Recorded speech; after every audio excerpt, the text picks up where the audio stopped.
So, what exactly is going on here?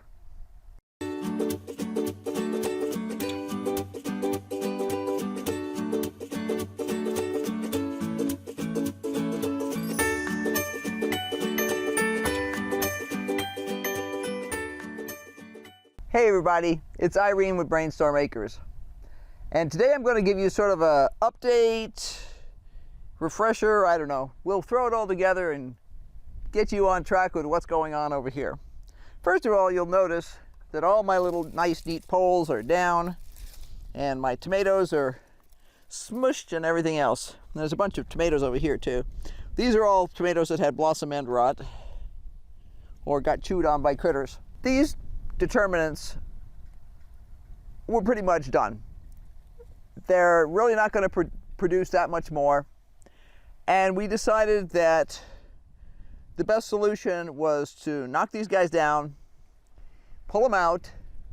I've cleaned off all the decent size green tomatoes that don't have blossom end rot, gifted them to a friend who can eat green tomatoes. As you may remember, Henry and I are both allergic to fried green tomatoes because we're allergic to green tomatoes.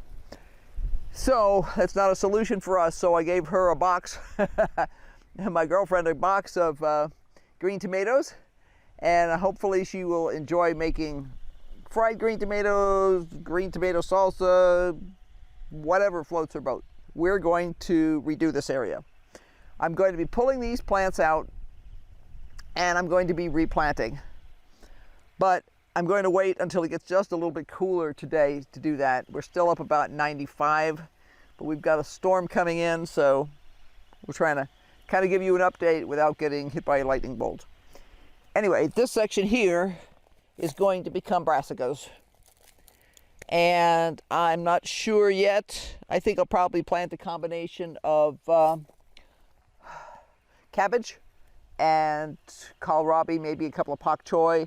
The nice thing about the short season ones like the kohlrabi and pak choi is that you can harvest those, make them go away, and have more room for the cabbage. The only trouble with planting all that brassica in one spot is it's going to attract things that love brassicas. This strip over here is brassicas right now. There's some leftover bits and pieces of pak choi. There's a bunch of nice looking kohlrabi, and there's even a lacinato kale over there.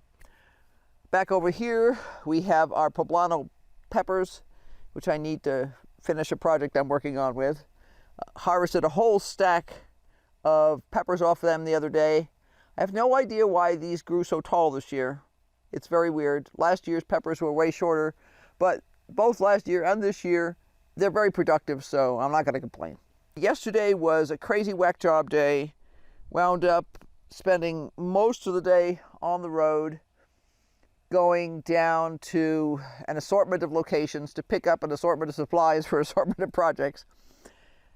Did actually manage to score some more canning jars, which if you haven't been following this issue with people who can, trying to get canning supplies just about anywhere in North America right now is a real serious challenge. The whole world, as my husband said, people who haven't canned in years are canning again. So everybody needed lids and jars and everything else. We have a pretty significant collection of jars and lids and all that sort of stuff.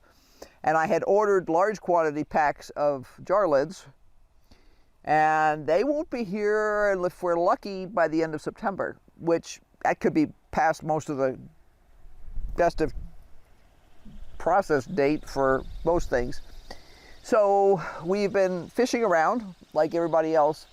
And yesterday I managed to score 2 cases of pints and a very large quantity of small lids. So, at least for now, no disasters are imminent. I also managed to get 24 big lids, so that helps too.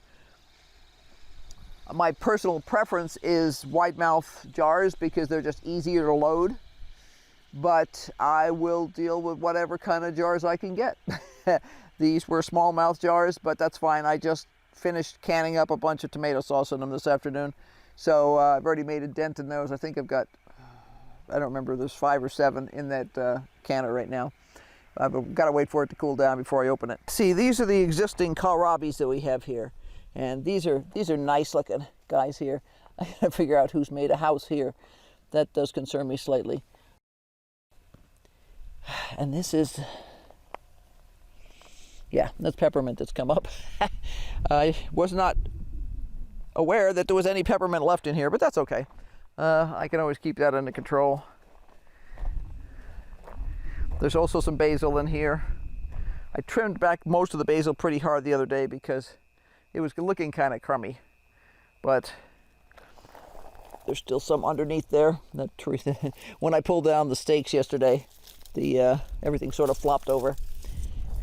But I'm starting to get some new growth on the basil, which is good. These poor things here are ground cherries, and they are coming back pretty well. We had a major infestation of bugs here, which totally got away from me.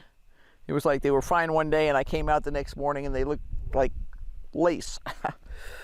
And a little application of BT and spinosad later, and they're doing much better. I also gave them a little bit of water and fertilizer. Our corn, we're probably going to start harvesting in the next day or two. We think we've got a couple of ears in here that are ready to go. This is our badly chewed up bean bed, but we are still getting an amazing production off this few plants. And the cabbages that I planted down here, which I really did not expect to do anything, have perked up amazingly well. So I'm hoping that, you know, maybe I'll actually get something out of them. That'd be a good thing. I like cabbage. We're going to be planting cabbage and other things in the other bed that I told you about before too. And this is just the prettiest thing ever.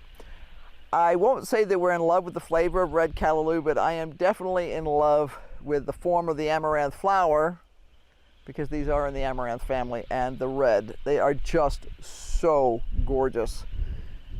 I love the colors. That is just like the prettiest thing on the planet to me right now, because we don't get much in the way of reds and oranges around here. The few deciduous trees that we have in this area normally just turn yellow, which are pretty, but I miss the reds and oranges. And I think I can safely say that our sweet potatoes are happy.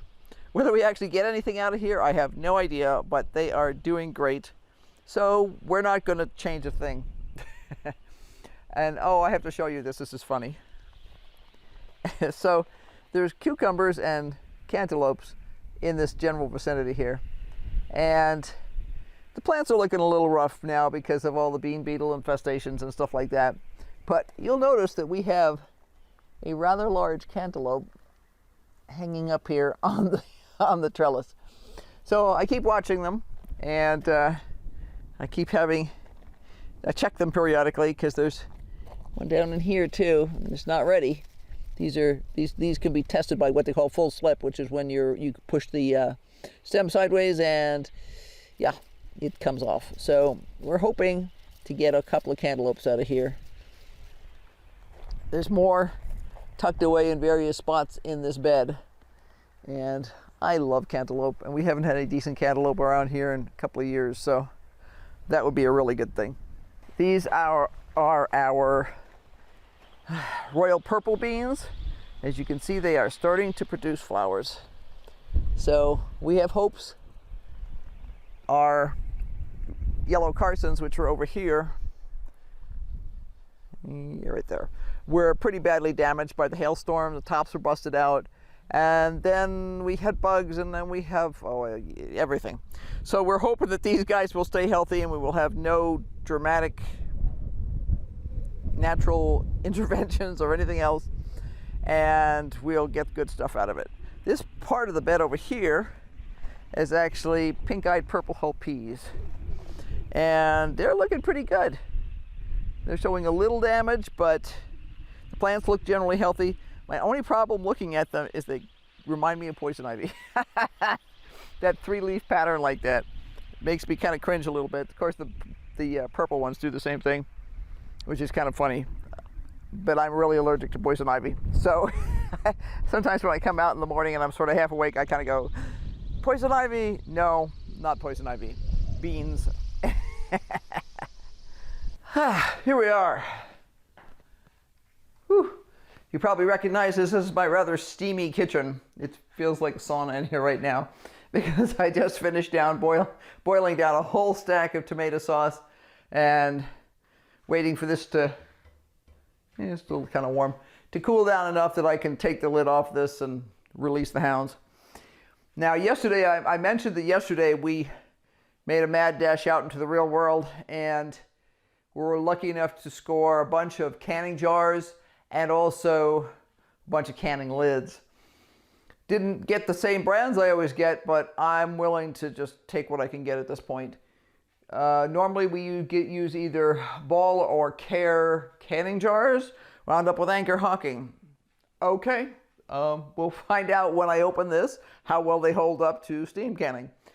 And besides that, we also traded with a friend.